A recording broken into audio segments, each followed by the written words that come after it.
ಅಭಿವೃದ್ಧಿ ವಿಚಾರದಲ್ಲಿ ಜನರ ಸಮಸ್ಯೆಗಳ ಬಗ್ಗೆ, ರೈತರ ಸಮಸ್ಯೆಗಳ ಬಗ್ಗೆ, ಅಕಾಲಿಕ ಮಳೆ 4-5 ದಿವಸದಿಂದ ಆ ಕೊಡಗಿನಲ್ಲಿ ಕಾಫಿ ಬೆಳೆಗಾರರಿಗೆ ಸಮಸ್ಯೆ ಆಗಿದೆ. ಆ ಕಾಫಿ ಎಲ್ಲ ಮಳೆ ಬಂದು ಕೊಚ್ಚೋಗ್ತಾ ಇದೆ. ಇದ್ರ ಬಗ್ಗೆ ಎಲ್ಲಾದರೂ ತಲೆ ಕೆಡಿಸ್ಕೊಂಡಿದ್ದೀರಾ ಪ್ರತಾಪ್ ಸಿಂಹ ಅವರೇ?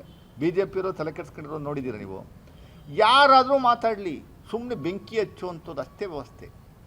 ಮಾತೆತ್ತಿರಿ ಏನೋ ಅಂತ ಈ ಮುಸ್ಲಿಮ್ಸ್ ವಿರುದ್ಧ ಮಾತಾಡುವಂಥದ್ದು, ಹಿಜಾಬ್ ಅನ್ನುವಂಥದ್ದು, ಅದ್ಯಾವುದೋ ಕಲ್ಲಡ್ಕ ಪ್ರಭಾಕರ್ ಮೂಲಕ ಇನ್ನೇನೋ ಮಾತಾಡಿಸೋದು, ಇನ್ಯಾರಿಗೂ ಹೇಳ್ಬಿಟ್ಟು ಇನ್ನೇನೋ ಮಾಡಿಸೋದು, ಇನ್ನೇನೋ ಮಾಡಿಸೋದು, ಇದೇ ಸಮಸ್ಯೆ. ದಿನನಿತ್ಯ ಇದೇ ಸಮಸ್ಯೆ ಆಗುವಂಥ ಕೆಲಸನ ನಾವು ನೋಡ್ತಾ ಇದ್ದೀವಿ. ಇದು ಪೇಪರ್ ಕಾಪಿ ಕೊಡ್ತೀನಿ ನಿಮಗೆ.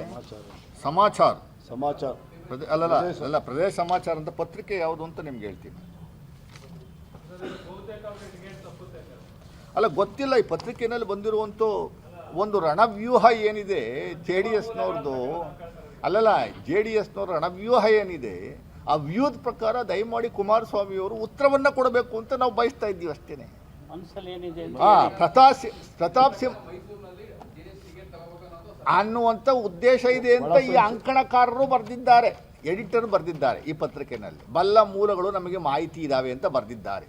ನಾನು ಹೇಳ್ತಾ ಇಲ್ಲ ಸ್ವಾಮಿ, ಪತ್ರಿಕೆಯಲ್ಲಿ ಬರೆದಿದ್ದ ನಾನು ಕೋಟ್ ಮಾಡ್ತಾ ಇದ್ದೀನಿ.